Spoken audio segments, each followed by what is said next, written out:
We are back with the brand new video. What is good, you guys? In today's video, we're going to be talking about 5 shocking NBA trades that could happen sooner than later.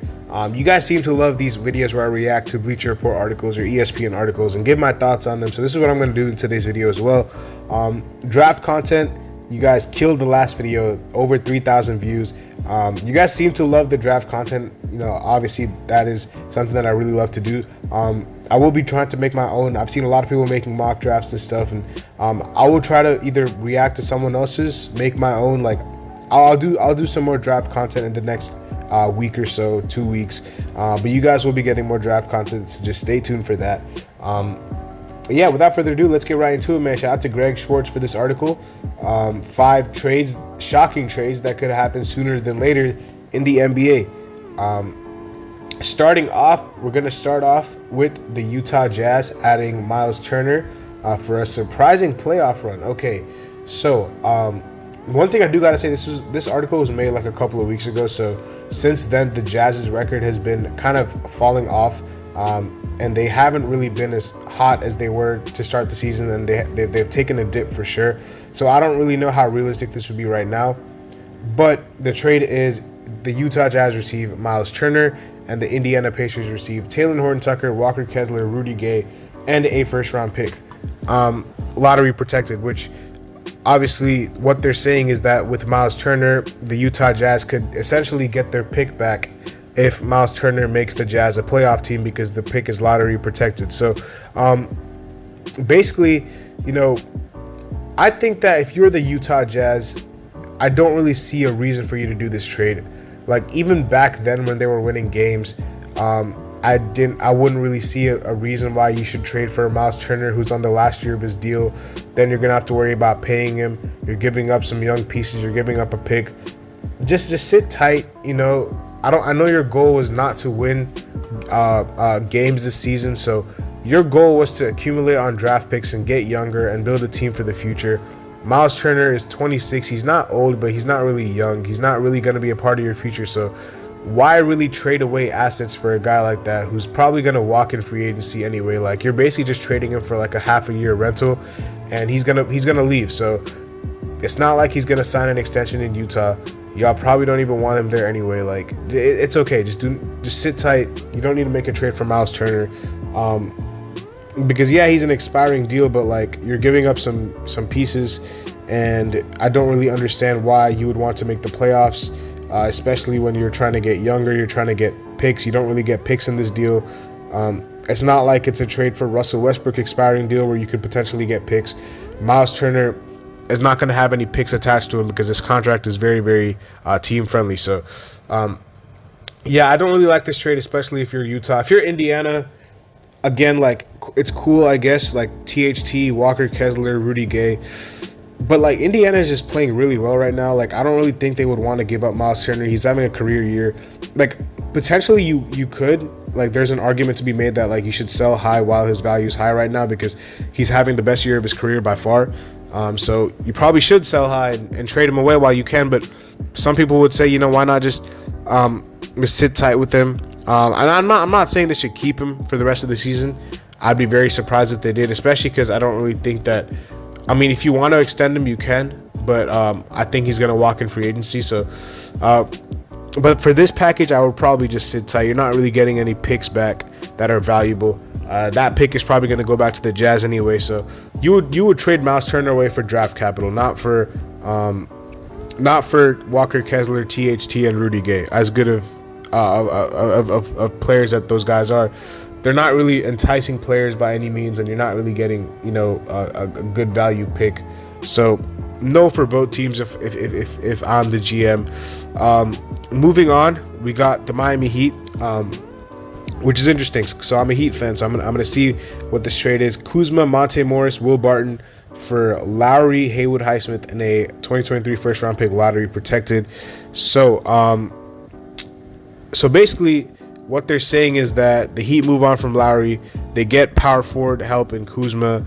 They get shooting in Will Barton, and they also get like another point guard replacement in Kyle Lowry. So I guess like a lot of people, like a lot of Heat fans would probably say yes to this deal. But like the Heat are slowly figuring it out. Like right now, I think that they're slowly turning it around. They're getting healthy. I don't think trading Kyle Lowry is the answer. I think he's been playing extremely well. He started off the season very, very roughly, which is why this article was probably written like 2 weeks ago. And 2 weeks ago, he was like starting to just pick it up.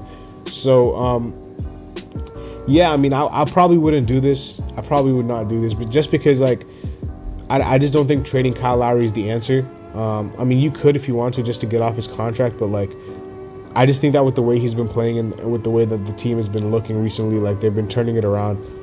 I don't really think trading Kyle Lowry is going to really solve much. I would love Kyle Kuzma on the team though.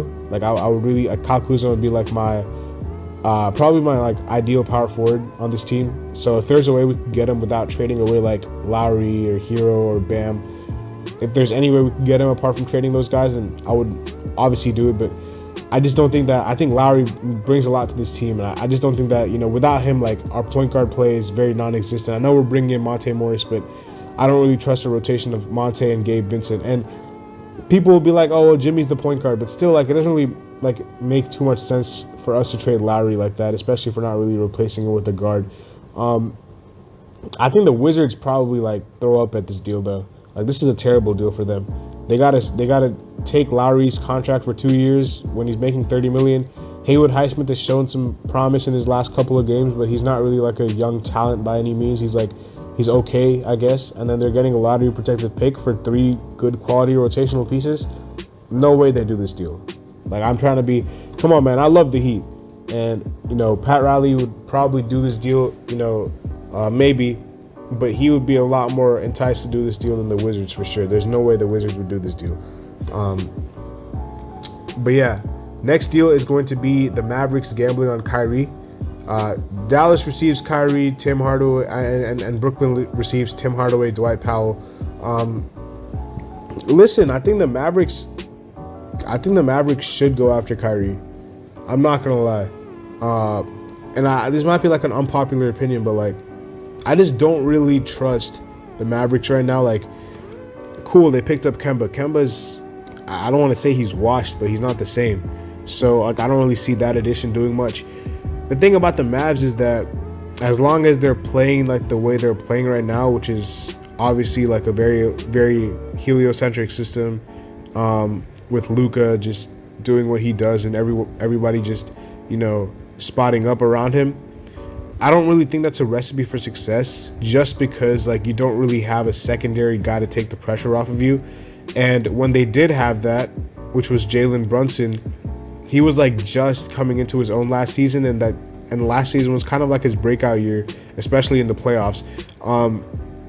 He left, so you don't really have that anymore. Spencer Dinwiddie, as good of player he is, he's not really like that type of secondary star that you would rely on to have on your squad. So I compare it to like the Houston Rockets, like James Harden and those Houston Rockets teams. They never really went anywhere, and then they got Chris Paul.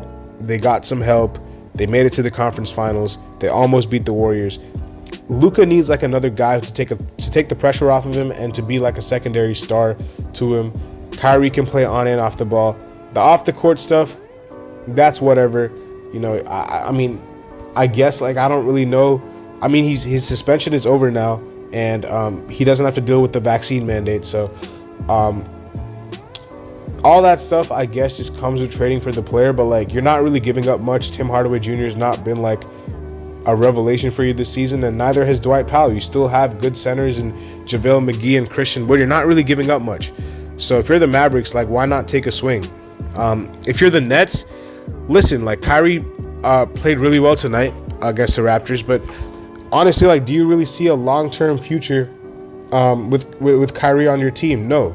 The answer is no. Everybody knows that he's going to leave the Nets in the offseason. So if you're the Nets, you might want to do a trade for Kyrie. I'm not saying it has to be this trade, because I think you could probably get a little more as far as like maybe some picks or maybe like a young player. Tim Hardaway and Dwight Powell would help though, especially Tim Hardaway Jr.'s perimeter shooting and defense, and Dwight Powell's rim protection. Those are solid pieces to have. So like, I'm not opposed to this deal. I just don't know if the Nets would do it, just because I don't know if they want to trade Kyrie right now, but I would, just because he's not going to re-sign. This team is not going to win a championship. just don't lose him for nothing. So I like this deal. I think that, you know, the Mavs should be inquiring about Kyrie, and I think the Nets should be inquiring to other teams about the possibility of moving him. So I think this is a good deal. Moving on to the next one, we got Hawks to go all in for Anthony Davis. Lakers gear up for a Bradley Beal trade. Well, the way that Anthony Davis has been playing over the past couple of weeks, I don't see the Lakers trading him anytime soon. Like, he's been on a tear.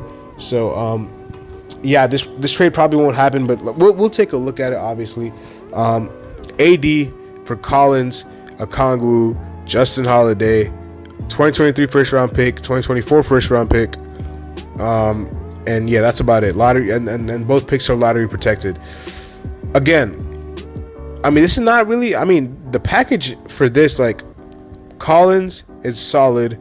Okongwu is a good young piece, and then Justin Holiday is, I guess, like a 3-and-D wing, and you get 2 lottery protected first.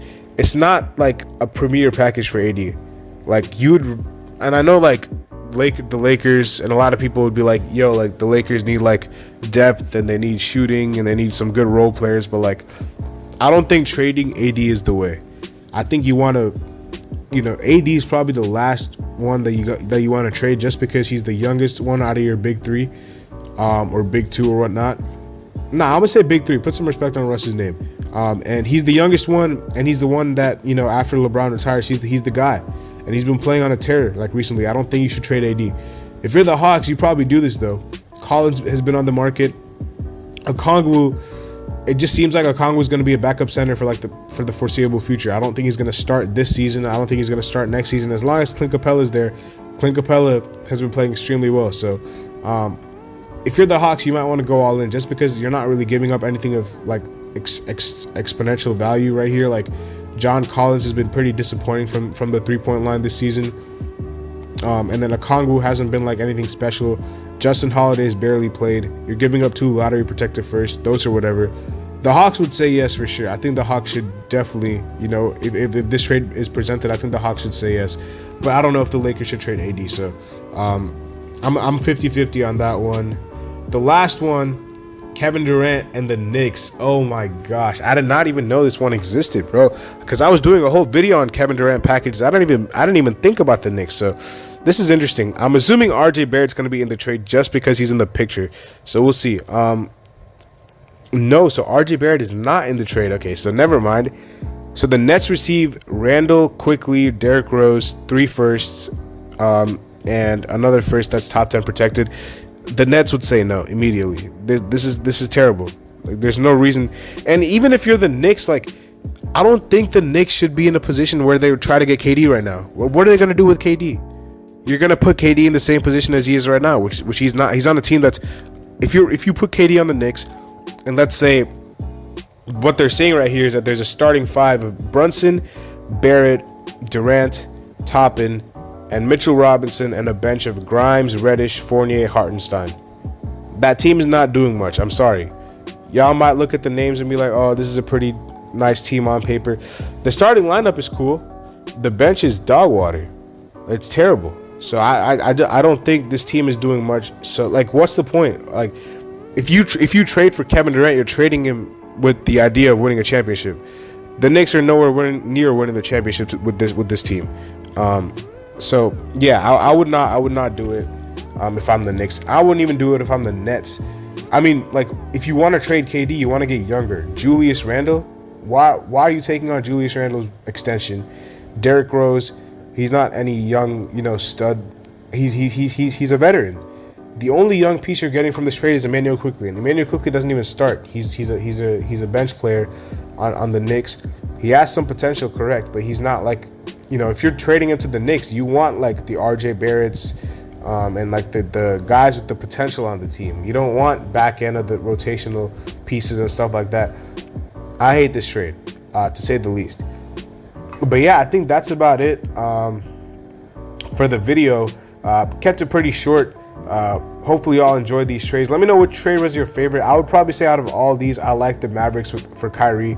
I like this trade the most. And the trade that probably makes like 0 sense to me is the KD to the Knicks one. But yeah, we're gonna wrap it up here. Hopefully y'all enjoyed this. I'll see y'all there as always, man. Have a nice day. Peace.